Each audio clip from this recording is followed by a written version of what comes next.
le salut. On dit qu'il faut se mettre ensemble pour faire de grandes choses. Mais que font les serviteurs de Dieu? C'est facile de baptiser les païens. C'est très difficile de rassembler deux pasteurs. Si vous voulez chercher les gens les plus têtus, les plus durs d'entendement, n'allez pas chez les païens, cherchez parmi les pasteurs. Chacun veut être grand. Les frères, la nuit est vraiment avancée.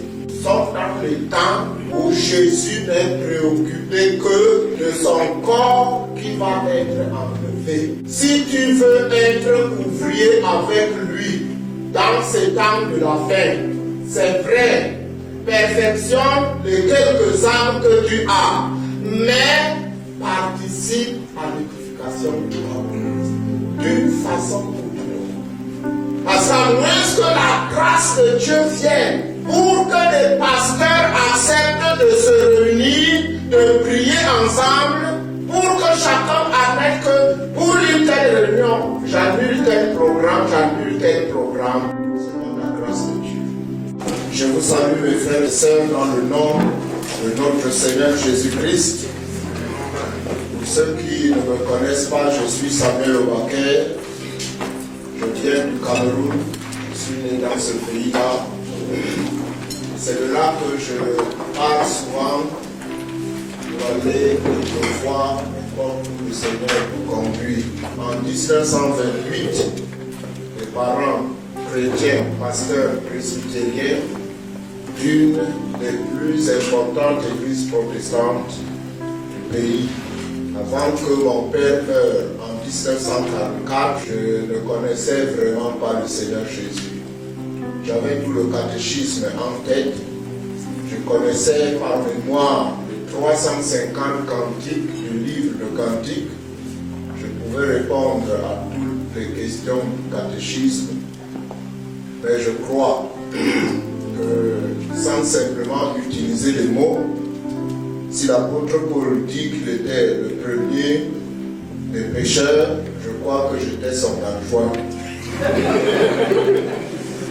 Mais par la grâce de notre Seigneur, en 1954, pendant que, après mes études, je travaillais comme instituteur, professeur dans un lycée, dans un collège chez nous, le Seigneur a eu la grâce vraiment de nous sauver, mon épouse et moi, sans avoir entendu une prédication du réveil qui nous appelait à la repentance, simplement par la lecture de la parole de Dieu. Et ce qui nous a poussé à prendre le temps de lire la parole de Dieu, c'est parce que nous passions un temps de beaucoup de difficultés dans notre vie. Ma femme et moi, c'était le moyen d'une très grande souffrance qui nous a conduit à la lecture de la Bible. Et c'est ainsi que, malgré qu'en ce moment-là, il n'y avait aucune église de réveil dans notre pays, surtout dans le côté du Cameroun français. Il n'y avait donc aucun prédicateur de l'évangile de réveil, mais simplement le Seigneur, par la lecture de la parole de Dieu, et peu à peu, il nous a conduits à découvrir sa volonté. Avant que nous rencontrions le premier missionnaire du plein évangile, le missionnaire Gaston Bernot du Gabon, des Assemblées de Dieu, nous avons déjà découvert et nous étions déjà prêts à être baptisés par immersion. Avant cela, le Seigneur nous avait déjà baptisés par le Saint-Esprit, une équipe de 3 personnes que nous prions ensemble, sans connaître la doctrine du baptême du Saint-Esprit. Nous avions déjà découvert qu'il y a une puissance dans la foi avec la prière qui peut vraiment opérer des choses telles que la guérison et puis l'exaucement de certains cas. Mais tout ceci, nous ne pouvions peut-être pas avancer. Nous étions là comme Corneille qui avait rencontré même jusqu'à un ange, mais il lui fallait rencontrer Pierre qui devrait lui dire les choses par lesquelles il serait sauvé. C'est ce pasteur Gaston Bernot qui 3 ans après, nous a baptisés par immersion parce qu'aucun pasteur dans le pays ne voulait nous baptiser si, à moins que nous devenions membres de son église. Un ange du Seigneur est venu une nuit dans notre chambre et m'a demandé de laisser mon travail d'enseignant et de me mettre à son œuvre. Il utilisait un langage que je ne comprenais pas, mais par la grâce de Dieu, nous avons pu obéir, ma femme et moi, et 3 mois après, nous avons démissionné de notre travail pour nous mettre à la disposition du Seigneur. Il est vrai que, avant que nous rencontrions cette personne merveilleuse, nous avions déjà vu que les témoignages que nous rendions à d'autres jeunes attiraient beaucoup de personnes à nous. Je crois que c'est ainsi que le Seigneur avait trouvé que c'était bien d'arrêter notre travail d'enseignant et de pouvoir nous occuper de nous-mêmes d'abord et des autres. C'est ainsi que par la grâce de Dieu, je vais devenir l'un des pionniers de l'œuvre du réveil qu'il y a aujourd'hui dans notre pays. Le Seigneur nous a conduits avec certains collaborateurs qu'il nous a donné la grâce de préparer, de former avec les moyens que nous avions en ce moment, les possibilités que nous avions et le niveau de connaissance des choses que nous avions. Le Seigneur nous a permis d'organiser une dénomination qui est l'une des dénominations importantes de réveil au Cameroun et nous travaillons avec maintenant au moins 50 pasteurs ensemble dans cette dénomination avec plus de 120 églises à travers le pays. Je n'ai jamais aimé les voyages. Mon premier voyage hors de mon pays en 1966, je suis allé en France, en Belgique, en Italie, par une série de conférences où j'ai été invité. Mais je dois vous dire que depuis ce moment-là, j'ai eu le dégoût de vivre dans un pays trop développé. Je ne sais pas pourquoi, mais c'est ce qui m'est arrivé. Le Seigneur a voulu que je reste dans mon pays, que je puisse le servir et que lui-même ait la possibilité souvent de me faire sortir pour exercer mon ministère partout où il le faut. Nous avons beaucoup de contacts dans beaucoup de pays d'Afrique, quelquefois dans certains pays d'Europe, des États-Unis. Mais l'essentiel pour nous aujourd'hui, c'est surtout de savoir ce que le Seigneur veut que nous fassions aujourd'hui. Je vous ai tracé là un petit schéma d'une histoire qui va atteindre bientôt 40 ans, si vous calculez depuis 1954-56. Nous avons fait 2 grandes expériences à travers notre ministère. La première expérience que nous avions faite, c'est que la richesse ne dure pas toujours. C'est l'un des versets de la parole de Dieu. La richesse ne dure pas toujours. Je veux dire ceci, quand nous avons commencé l'œuvre, le Seigneur nous a merveilleusement soutenus. Je dis vraiment sans connaître ce que je connais aujourd'hui, sans avoir rencontré des serviteurs de Dieu, de puissance et toutes sortes de choses, des grands évangélistes. C'est bien après qu'on a connu quelques-uns comme Pierre Osborne et d'autres. Mais avant cela, le Seigneur nous a soutenus, a mis vraiment son approbation sur le travail que nous faisions, surtout pour que dans le pays, on reconnaisse que nous sommes des hommes de Dieu. Nous avons vu des guérisons, nous avons vu des délivrances. Aujourd'hui, je suis étonné que c'est des choses qu'on utilise pour former une doctrine spéciale. Mais je suis sûr que si on marche vraiment avec le Seigneur, et si on sert vraiment le Seigneur dans sa volonté, on peut voir toutes sortes de manifestations de l'Esprit de Dieu. Je suis étonné que même le rire aujourd'hui va devenir une distinction spéciale Nous avons vu des hommes rire en 1960, 1963. Nous avons vu des hommes rire. Nous avons vu des hommes passer le temps à terre, roulant à terre. Nous avons vu beaucoup de choses. Le Seigneur a vraiment soutenu notre travail au début, à notre grand étonnement. Nous avons vu, non pas une fois, mais à ma connaissance, 3 résurrections des personnes mortes, bien constatées par la médecine. La première personne morte pendant 3 jours, la deuxième personne morte pendant 2 jours et la troisième personne pendant 12 heures de temps. Nous avons vu le Seigneur faire toutes ces choses. Mais, vous savez, je ne sais pas ce que je peux dire. Cela nous a tellement emballés que nous avons pensé que nous étions des gens surnaturels dans le monde. Et notre approche avec Dieu, nous l'avons diminuée par cette suffisance, par l'orgueil d'avoir vu des miracles que les autres ne voient pas dans leur travail, par toutes sortes de choses. La négligence, la paresse, l'abandon de la prière, même l'abandon de la lecture, de la méditation de la parole de Dieu, tout était tellement devenu superficiel que Dieu a dû se retirer. Dieu s'est vraiment retiré d'une façon qui nous a fait sérieusement mal nous-mêmes. Alors, par sa grâce encore, il nous a poussé à nous poser des questions. Pourquoi cela arrivé? Avec 2 collaborateurs, nous avons pris le temps. Je vais aller assez rapidement. Pendant 2 semaines, nous sommes restés devant le Seigneur sans rien entendre, sans rien recevoir. Même en lisant la Bible, il n'y avait aucun verset qui nous intéressait.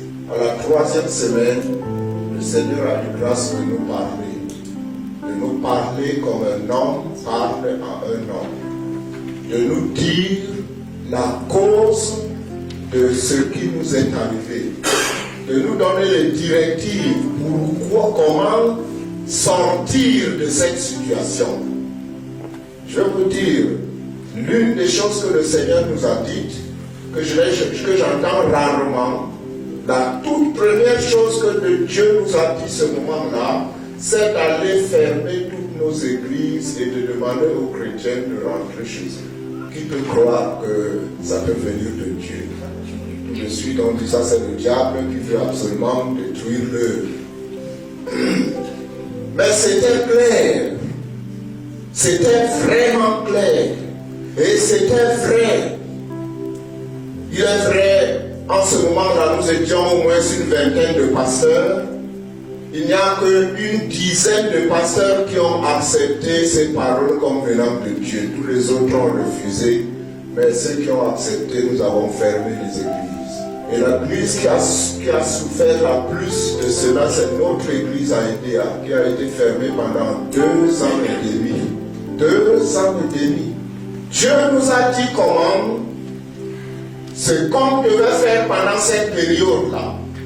Et c'est là que nous avons commencé à être, c'est-à-dire à comprendre ce que la Bible appelle chercher la face de Dieu. Dieu nous a montré comment il fallait chercher sa face, jusqu'à ce qu'il nous dise ce qu'il faut faire. Jusqu'à ce que nous avons pu comprendre la différence entre faire sa volonté et faire la volonté de Dieu. On a compris, au moins à un certain niveau, pourquoi Jésus avait l'habitude de répéter « Je ne suis pas venu faire ma volonté, mais la volonté de celui qui m'a envoyé ». Et le Seigneur nous a montré que tous ceux qui allaient le rencontrer, il nous a donné des signes individuels sur des personnes, sur nous-mêmes. Il nous a dit si ceci arrive comme ça, si ceci arrive comme ça, si ceci arrive comme ça, vous saurez que j'ai rencontré cette personne. Je vais assez rapidement. Et vous savez, mes frères et sœurs, si vraiment une personne rencontre Dieu dans le souci de son salut, il s'en sort un changement profond. Il n'y a plus une chose superficielle, mais ça va jusqu'à ce que l'homme intérieur soit touché. Ceci a été maintenu.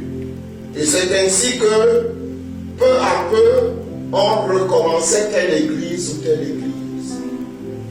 Le Seigneur ne fait exception de personne. Il a insisté que ceci devait être tant pour n'importe quel membre d'église que pour tout pasteur. Et en ce moment, j'étais un homme de pasteur. Et vous savez, le Seigneur a travaillé si dur que pendant près d'un an, j'ai fait tout pour essayer d'aider les autres et je voyais ce que moi j'aidais qui était tout de suite aidé par le Seigneur et moi, jamais rien. J'essayais de prier, de gêner, rien du tout. La nuit, je ne rêvais que les canards qui traversaient le marigot. Mais le Seigneur était précis. Je crois que le Seigneur avait aussi fait comme cela pour que ça n'arrive pas tout de suite. Il faut que j'essaye d'aider les autres. Mais cela est arrivé. C'est ainsi que nous avons pu recommencer l'œuvre après, vraiment, avec ceux qui ont passé par cette expérience, avec des dispositions importantes, des dispositions, je ne veux pas dire définitives, mais très importantes. Vous savez, la Bible dit que même pour le simple baptême, c'est un engagement de bonne conscience envers Dieu. Et si vous savez, si cela n'est pas entre un homme et Dieu, tout le reste ne vaut rien. Surtout nous qui sommes serviteurs de Dieu, nous qui sommes appelés à conduire les gens auprès du Seigneur et les préparer pour la vie éternelle. C'est très lamentable de voir un serviteur de Dieu qui sert Dieu sans sa conscience, qui sert Dieu comme quelqu'un qui est dans une fabrique de voitures, qui est juste un professionnel sans être un homme de Dieu. Et si pour le baptême seulement, c'est un engagement de bonne conscience, à combien plus forte raison être serviteur de Dieu.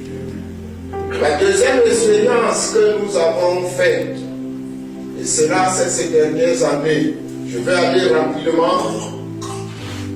Nous avions quand même une très bonne œuvre après cette expérience de fermeture de nos églises et de réouverture après la rencontre du Seigneur si nous cherchons sa face.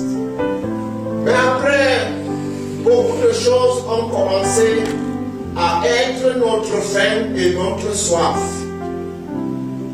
Dans beaucoup de pays autour du Cameroun, on entendait parler du réveil, surtout quand j'allais dans des pays comme au Zaïre, aujourd'hui Congo démocratique, je rencontrais un réveil terrible.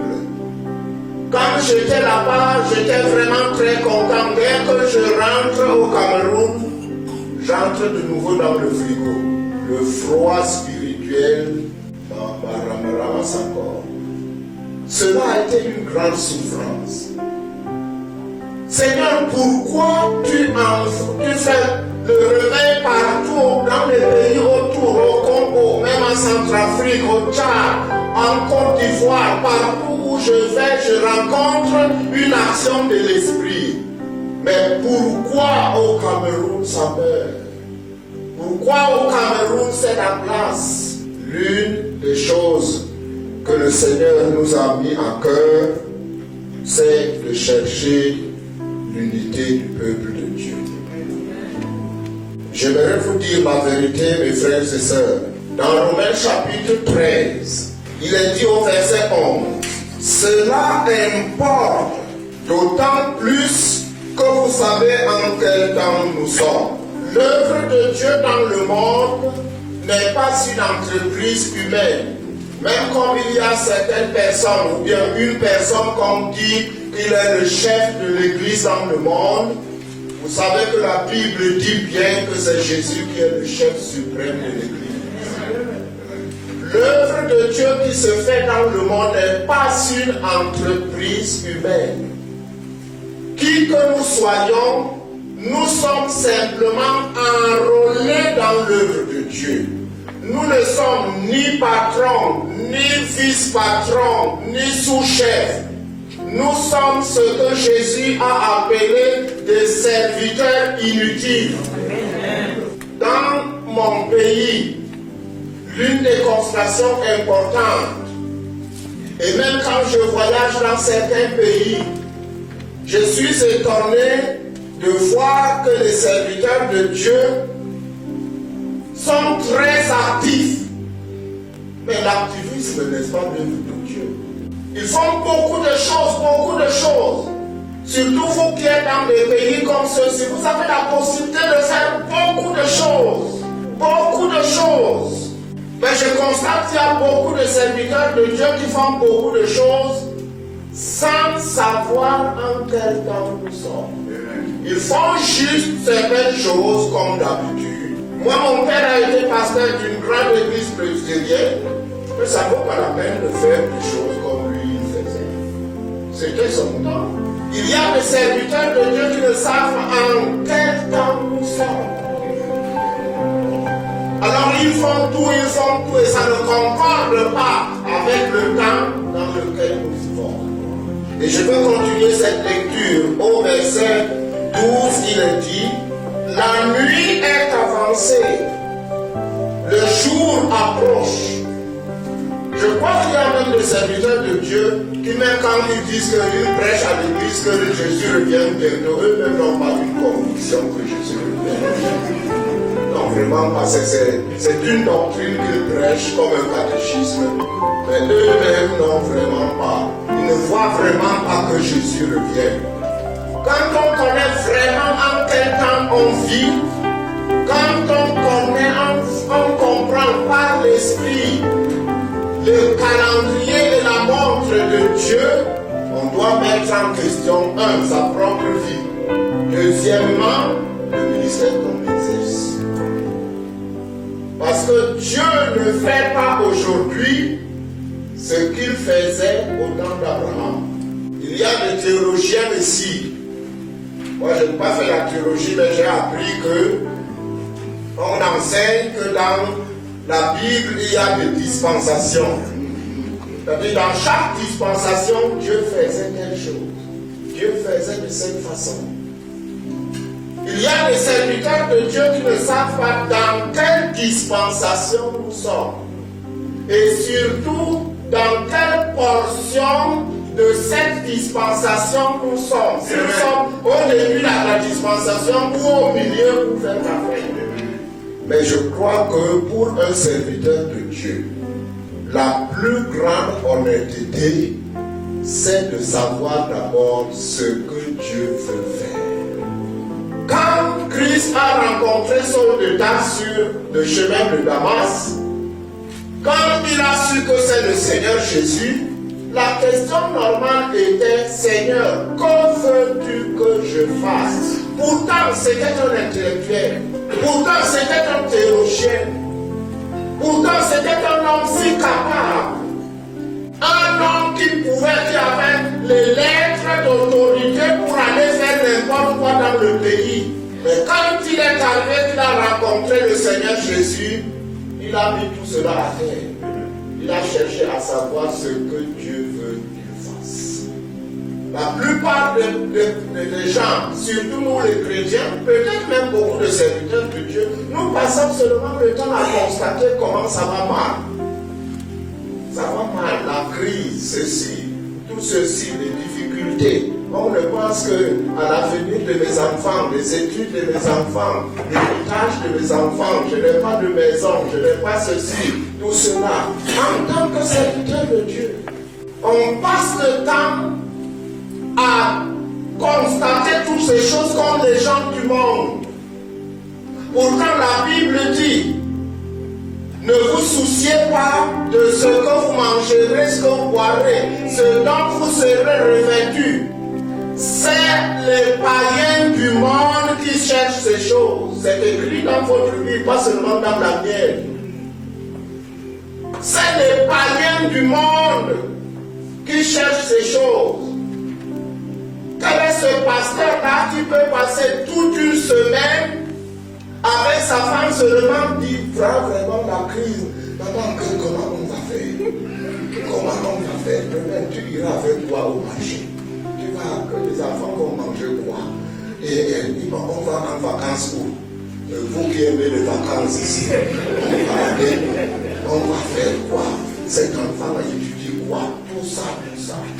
La Bible dit, votre Père sait que vous en avez besoin. Il sait. Il sait que vous en avez besoin. Mais si tout le souci d'un homme de Dieu, si tout le souci d'un serviteur de Dieu doit être le même souci que les politiciens et les économistes, alors ce n'est pas honnête. Ce n'est vraiment pas honnête.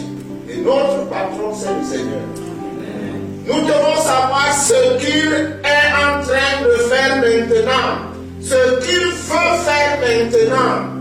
L'exhortation que je veux vous apporter est surtout centrée dans ce point-là. Qu'est-ce que le Seigneur fait maintenant? Maintenant, le temps que nous vivons, laissez comme on en parlait à la télévision, à la radio, mettez les journaux de côté. Comment la Bible appelle le temps que nous vivons maintenant? Hein? Que le Seigneur te bénisse, mon frère. Dieu sait que dans les derniers temps, les temps seront difficiles. Vous connaissez cet enseignement comme moi dans la parole. Les temps seront difficiles, mais nous, en tant que serviteurs de Dieu, nous devions savoir que nous sommes dans les temps de la fin. Et dans les temps de la fin, qu'est-ce que Dieu est en train de faire? Et c'est pourquoi c'est tellement malheureux, mes frères et sœurs, à partir de mon propre pays, et quelquefois quand je voyage, je sens la même chose. On ignore que pour ces temps de la fin, Dieu est en train de faire un chapitre spécial de son œuvre. Dieu ne travaille pas par hasard. Dieu avait déjà tout organisé. Il a su qu'à quelle période Jésus doit venir. Et quand il viendra, il fera ça et ça. Et Jésus est venu au temps marqué. Et il a fait ce qu'il devait faire. Quelle est donc la préoccupation de Dieu pour la fin? Surtout en ce qui concerne le ministère. Dans mon pays, chaque pasteur est pasteur. Et il ne se préoccupe que de son église. Ceux qui ont une dénomination ne se préoccupent que de leur dénomination. Et ils veulent que tout le monde entier vienne dans leur dénomination. Et c'est pourquoi en même temps ils sont pécheurs d'hommes et voleurs d'hommes. Ils font l'évangélisation pour gagner les pécheurs et ils vont dans d'autres églises pour voler les autres.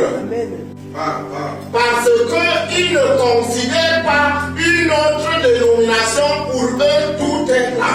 L'un des grands malheurs de l'œuvre de Dieu actuelle dans le monde, je suis sûr pas seulement au Cameroun, c'est cela. Beaucoup de serviteurs de Dieu ne savent pas que la grande préoccupation de Dieu actuelle pour ces temps de la fin, ce n'est pas seulement l'église locale, ce n'est pas seulement la dénomination, mais c'est l'église qui va être enlevée. C'est l'église qui va être enlevée. Si Jésus doit venir enlever l'église, bien qu'il ne connaisse pas la date, parce qu'il a dit que le Père lui a caché la date, c'est sûr. Mais si on vous amène maintenant au ciel, où il est assis à la droite du Père, et vous lui posez la question, Jésus qui est en train de réfléchir à quoi? Il vous dira qu'il réfléchit à quoi? Il pense à ce qu'il va faire bientôt. Jésus est en train de penser à ce qu'il va faire, comment il va revenir et comment il va relever l'église. Et comme Jésus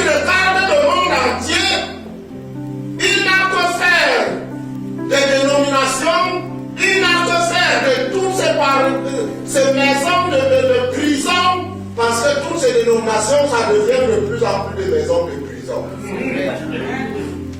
Quand quelqu'un a parvenu à accaparer quelques personnes, il ferme la porte. Jamais ne sors pas. Si tu sors, tu es maudit. Moi, j'ai entendu, sortant de la bouche des hommes de Dieu qui se disent hommes de Dieu, si tu quittes mon église, je te maudis. Alors, quelle Bible ils disent? Jésus, actuellement, mes frères, ne se préoccupe pas. Ça ne veut pas dire que l'église locale, la dénomination ne doit pas exister. Non. Mais notre objectif doit être le même objectif que le Seigneur. Nous devons avoir la même aspiration, la même vision que le Seigneur. L'église qui va être enlevée. Dans ta Bible, cette église s'appelle le corps de Christ. Amen. Ça n'a aucune autre dénomination, c'est le corps de Christ. Quelquefois, j'ai entendu un serviteur de Dieu, vraiment, Dieu nous a donné le nom de notre église. C'est ton affaire. Pourquoi c'est ton affaire? Alors Dieu doit avoir un catalogue pour la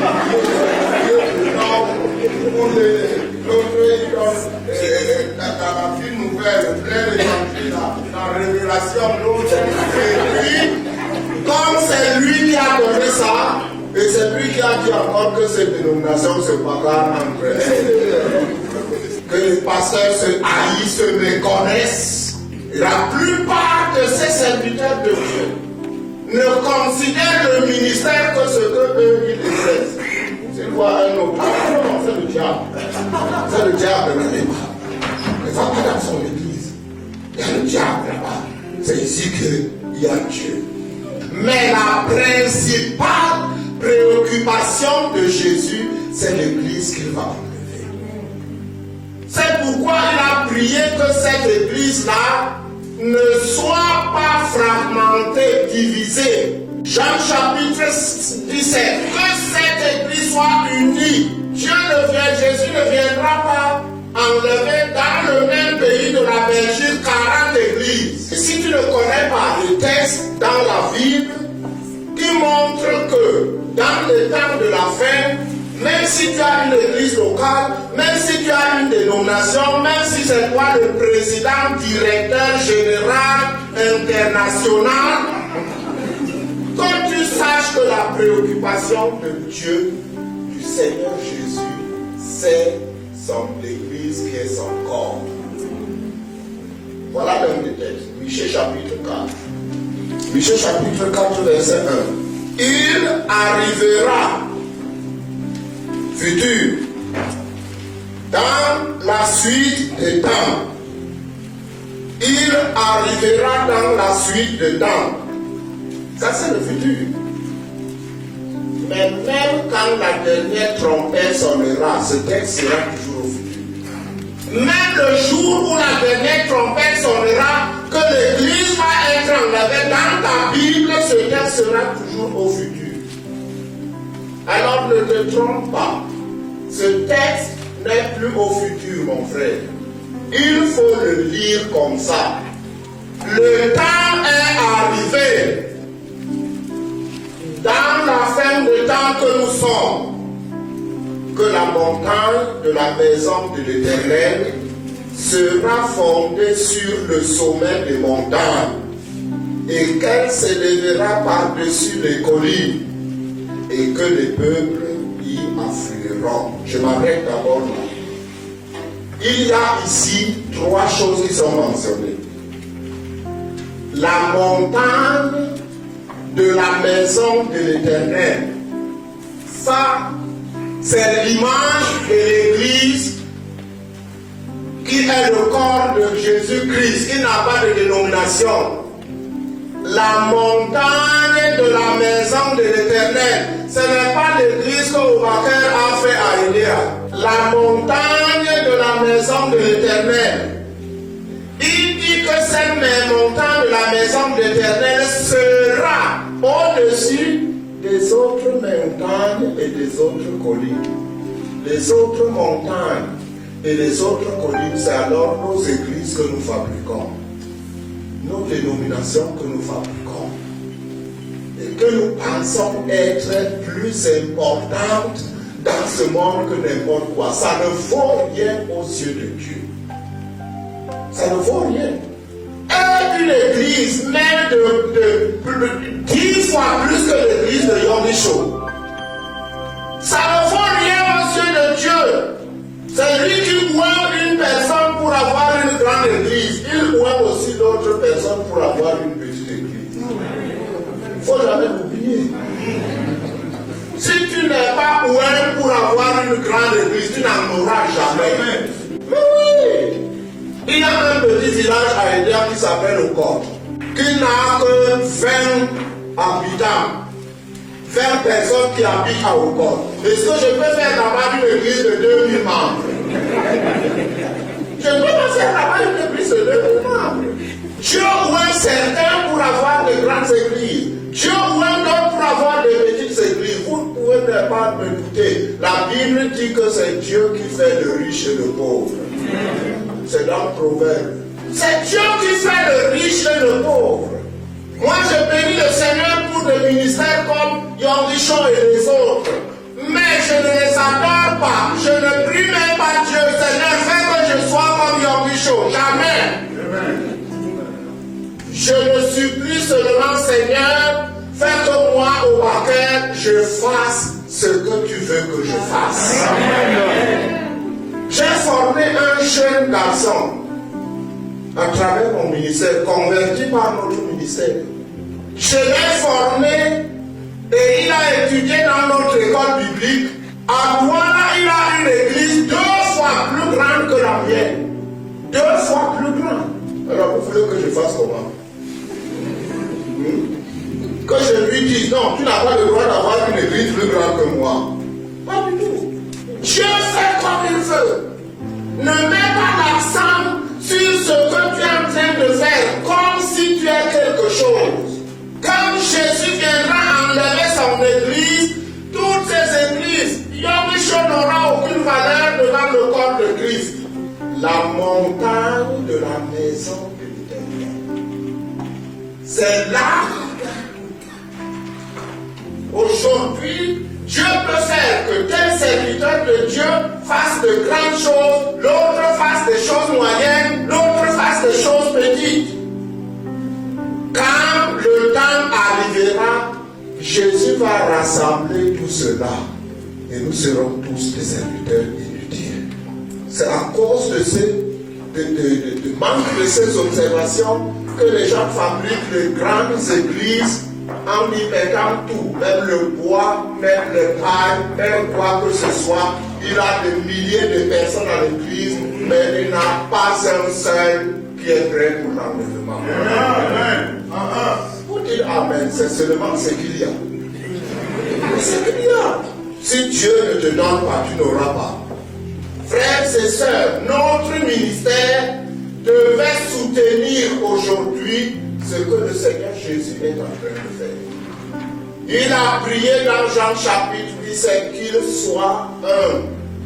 Il n'a pas dit, je vais les forcer à être un, mais qu'il soit un. C'est-à-dire volontairement, je dois m'approcher du frère, je dois m'approcher du frère. C'est notre responsabilité. Qu'il soit un. Il y a des gens qui prient pour le réveil. On peut prier pour le réveil, même mettre des églises comme des manœuvres d'intercession. Il prie pour le réveil, il n'y a jamais de réveil. Je ne peux pas faire le réveil parce que simplement tu as prié. Il faut les hommes de réveil. Il faut les hommes que Dieu peut utiliser pour faire éclater le réveil dans une ville. Combien d'entre vous sont prêts à être utilisés pour le réveil à Bruxelles, pour le réveil en Belgique? Alors, à quoi ça sert-il de prier pour le réveil si personne n'est disponible. Mais sache que si tu veux être disponible pour le réveil, tu devrais t'arracher à des choses pour lesquelles tu comptes et que le Seigneur ne compte pas. Pour que le peuple de Dieu soit uni, il faut que nous puissions nous mettre à ce travail-là. C'est pourquoi il a prié qu'il soit un. Vous savez bien, dans Éphésiens chapitre 4, à partir du verset 11, pourquoi Dieu donne le ministère? Les uns comme apôtres, les autres comme prophètes, évangélistes, pasteurs et docteurs. Pour deux choses, le perfectionnement des saints en vue de leur ministère et quoi? Et l'édification de la meilleure dénomination de la ville. Et l'édification de quoi? Je dis, frères et sœurs, ce n'est pas une doctrine. C'est un ordre de ministère. Si tu es vraiment serviteur de Dieu, tu dois perfectionner les saints. Et tu dois contribuer à ce que le peuple de Dieu cesse d'être divisé. À ce que le serviteur de Dieu cesse de se méconnaître. Tu dois travailler à l'édification du corps de Christ. Quelquefois, il arrive chez nous, nous avons reçu des hommes comme Bongué dans de grandes campagnes d'évangélisation. Quand ils viennent, allez, on se rassemble. On se rassemble. On fait les conseillers, on fait la prière, on fait ceci. Et on est sur les strates. On a les pasteurs avec les cravates qui flottent partout. Les vestes.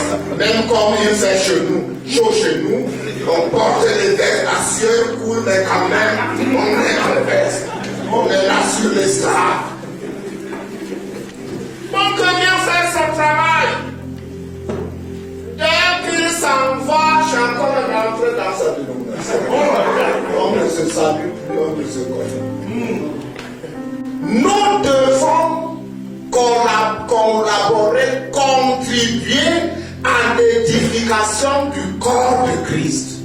Dans la ville où je suis, il faut que dans mon ministère, je travaille pour édifier les âmes que Dieu m'a confiées, mais que je travaille aussi à édifier le corps de Christ, à chercher les autres, à dire frère, nous servons le même Seigneur, nous servons le même Maître, rassemblons-nous, prions, lisons la parole et puis collaborons, entraînons-nous dans les peu de choses que nous faisons. Cessons le vol des chrétiens. Ça devait être l'une des activités régulières d'un serviteur de Dieu, tout comme le service de baptême, le service de Sainte-Seine ou quoi que ce soit. Pourquoi ne pas inclure ça dans ton ministère? Sois un homme qui gagne les âmes pour ta dénomination, qui perfectionne les saints, mais sois aussi un homme, un ministère qui édifie le corps de Christ. Sans quoi, Dieu a promis que dans la fin du temps, il rassemblera son peuple. Il ne s'agit pas seulement du peuple d'Israël qui avait été dispersé dans toutes les nations du monde. Il s'agit aussi de l'Église qui est le peuple de Dieu, qui se détruit par les divisions, par la méfiance, par la méconnaissance et par les ministères qui ne servent pas au corps. Les ministères qu'on enferme dans les petites boîtes des églises locales et des dénominations. C'est très bien. Un pays comme celui-ci, une grande quantité de serviteurs de Dieu ici, c'est très bien. J'ai parlé avec mon frère là. Nous aimons beaucoup de serviteurs étrangers chez nous. Parce qu'il y a un impact là. Quand c'est un étranger qui vient parler les mêmes choses que tu parles, ça fait un impact spécial. Non. Il ne viendra pas prêcher une autre Bible. Il va prêcher la même Bible. Mais j'aime qu'il vienne. Mais écoutez-moi, mes frères et sœurs. je n'attends pas seulement que quand les étrangers viendront, je dois exercer le ministère que le Seigneur m'a donné. Peut-être mon frère est un grand évangéliste, c'est bien. Je vais l'inviter à venir au Cameroun. On va faire une grande campagne d'évangélisation. On va mouvoir toutes les églises et on fera une grande campagne d'évangélisation. Mais est-ce que ça veut dire que dans tout le Cameroun, il n'y a pas un seul évangéliste? Et vous savez ce que nous faisons? Nous ignorons les évangélistes qui sont prêts et nous reconnaissons ceux qui sont prêts. Nous ignorons nos propres frères qui sont proches et nous oublions que la Bible ne parle même pas beaucoup de frères éloignés. Mais oui, pourquoi vous riez, frère? Aime Dieu de tout ton cœur, de toute ta pensée et aime qui encore. Ton prochain, c'est à qui celui qui est aux États-Unis. Mon prochain d'abord est cet évangéliste du Cameroun qui a la même peau noire que moi, que je dois aussi soutenir afin qu'il fasse une grande campagne. Et quand je recevrai celui qui vient des États-Unis, ce sera encore bien. Et l'œuvre de Dieu ne fait que tarder. Et la rose croix, là, comme chez nous au Cameroun, la franc-maçonnerie, la sorcellerie, ne fait que des ravages. Pendant que nous sommes là en train de dormir, chacun faisant seulement des plans avec sa petite église. Voyez, dans le monde aujourd'hui, tout se rassemble. Tout se met les usines qui fabriquent les voitures. On sait qu'il faut se mettre ensemble pour faire de grandes choses. Mais que font les serviteurs de Dieu? Mon exhortation, mes frères et sœurs, je ne viens pas pour vous forcer, je ne viens pas pour vous commander, mais mon exhortation, prenez-la simplement comme un frère en Christ. Cherchez à édifier le corps de Christ. Cherchez à vous reconnaître comme les serviteurs d'un maître. Cherchez à vous rassembler, à faire un front commun pour enrayer, pour affronter l'avance de l'ennemi, au moins dans la ville où vous êtes, dans le pays où vous êtes. C'est facile de baptiser les païens. C'est très difficile de rassembler deux pasteurs. Si vous voulez chercher les gens les plus têtus, les plus durs d'entendement, n'allez pas chez les païens, cherchez parmi les pasteurs. Chacun veut être grand. Une réunion comme ceci, vous verrez que certains ne viennent pas ici parce que c'est elle qui a invité. Comme tel, c'est elle qui a invité, non. Moi-même, je vais inviter la vraie réunion. Comme ça.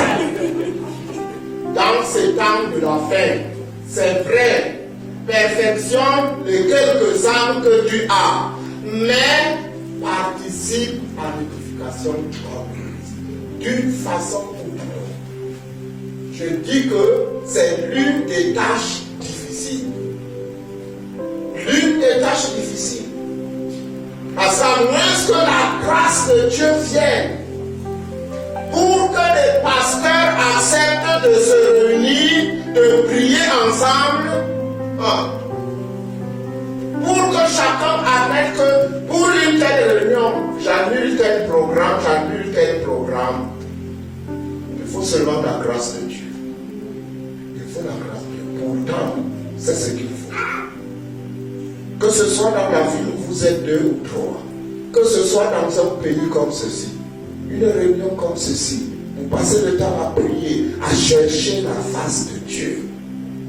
Il y a ici des hommes et des femmes qui sont de façon que si vous êtes vraiment sincère devant le Seigneur, il vous parle.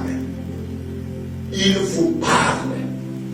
Le Seigneur peut vous révéler des mystères qu'il y a dans cette ville de Bruxelles, des mystères qu'il y a dans ce pays de la Belgique, pour que vous ayez la possibilité de l'arracher dans les mains du diable.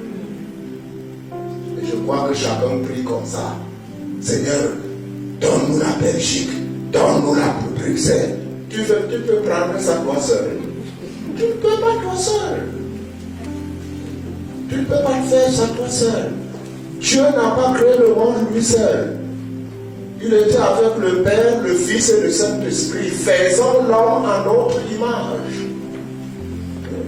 Le Père n'a pas dit, ah non, non, non, Jésus, toi tu es mon fils et reste là, je vais créer le monde. Non, non, non. Et il a fait une grande œuvre. Et jusqu'aujourd'hui, ils travaillent ensemble. Jésus va dire, mon Père agit, jusqu'à présent, moi aussi j'agis. Ils sont tous à l'œuvre. Pendant que nous voulons travailler l'un à côté de l'autre. Mes frères, mes sœurs, la vision que nous devions avoir aujourd'hui, en plus, sans laisser ce que nous sommes en train de faire, c'est la vision du corps de Christ. Et en plus de toutes les activités que nous faisons, nous devions aussi être actifs dans la communion et dans la collaboration pour que le corps de Christ se manifeste. Pour que le corps de Christ se mette ensemble, un seul front, pour faire de grandes choses pour Jésus. Jésus a dit, ceux qui croient en moi verront de grandes choses, beaucoup plus que ce que j'ai fait. Mais il n'a pas dit que nous ferons ça individuellement. Tu ne peux jamais faire de grandes choses individuellement. Jamais. Pardon. Parce qu'en toi seul, tu ne peux pas avoir tous les dons spirituels. Il y en a qui forcent dans leur ministère. Comme il a vu que tel a guéri le malade, lui aussi, il tape les gens, il secoue pour que au moins la guérison vienne. Jésus n'a pas dit ils secoueront les malades. Non, il n'a pas dit ça. Il n'a pas dit ils secoueront les malades, ils imposeront les mains. Moi j'ai demandé à mon église, un jeune qui n'est même pas ancien, il impose seulement les mains et puis il prie. Et quand un cas me dépasse, je dis Théophile, viens, cet homme m'a fait. Tu ne peux pas avoir tous les dons spirituels. Et il y a des pasteurs qui pensent qu'ils peuvent avoir tout. Il fait la prophétie, il fait les guérisons, il parle en langue, il traduit, il prêche, il fait tout.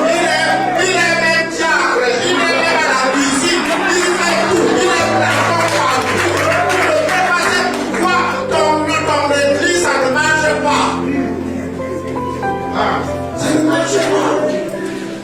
Même dans l'église locale, il y en a qui ne savent pas distribuer les responsabilités. Et lui-même se plaint que ça ne va pas. Tu ne peux pas avoir tous les ministères.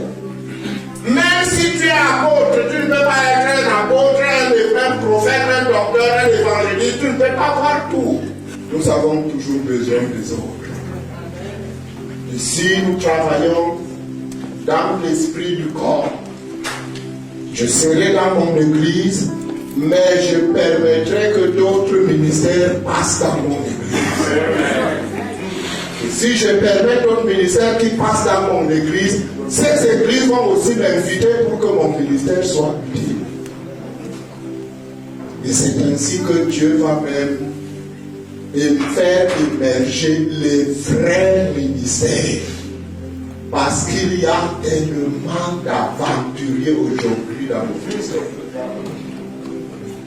C'est là où Dieu va faire émerger les vrais apôtres, les vrais prophètes.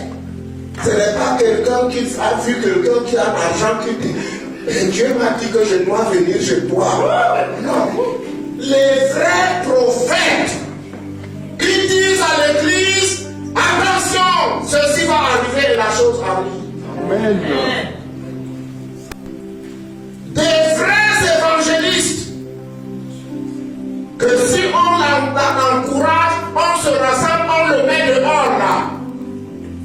soir, tu vois 50 personnes au Seigneur. Des vrais docteurs. Que quand ils nous enseignent la parole, toi-même tu dis c'est vrai. Ça c'est la parole. Et les vrais pasteurs, ça ne peut pas se manifester autrement. Vous connaissez ce verset dans Éphésiens chapitre 1, verset 23. Et Dieu a fait de Jésus le chef suprême de l'Église, qui est son corps, la plénitude de celui qui remplit tout en tous. Aucune dénomination n'est la plénitude. Aucune église locale, aucune institution n'est la plénitude. C'est le corps de Christ qui est la plénitude de celui qui remplit tous. Mes frères et sœurs, ça, c'est ce que Dieu cherche. Le temps est venu, semble en ces temps. Essayez de poser la question de par le monde. Quand nous avons commencé à recevoir la parole de l'Esprit dans ce sens, avec mes voyageurs rassemblés dans mon bureau, j'ai au moins 70 messages prophétiques du Cameroun, même de la Belgique ici, de France, de partout. Au moins 70. Si l'Esprit de Dieu parle dans vos églises, il dit quoi? Il dit quoi? Même si l'Esprit de Dieu dit n'importe quoi, n'a-t-il pas conclu en disant je viens bientôt? Amen. Et quand le Seigneur dit que je viens bientôt, c'est que tu continues dans tes bêtises. C'est que tu réfléchisses. Mon maître revient bientôt. Mon chef revient bientôt. Quand dans une succursale, on doit recevoir le PDG, mais chacun met les choses en ordre. Notre Seigneur revient bientôt. Sa vision du temps de la fin, c'est le corps de Christ. C'est pourquoi il veut nous joindre des ministères importants. Mettons-nous à sa disposition. Ayons aussi la vision du corps de Christ. Mettons-nous ensemble. Apprenons à pardonner. S'il y a des gens qui ont eu des choses qui les ont divisées, laissez ça.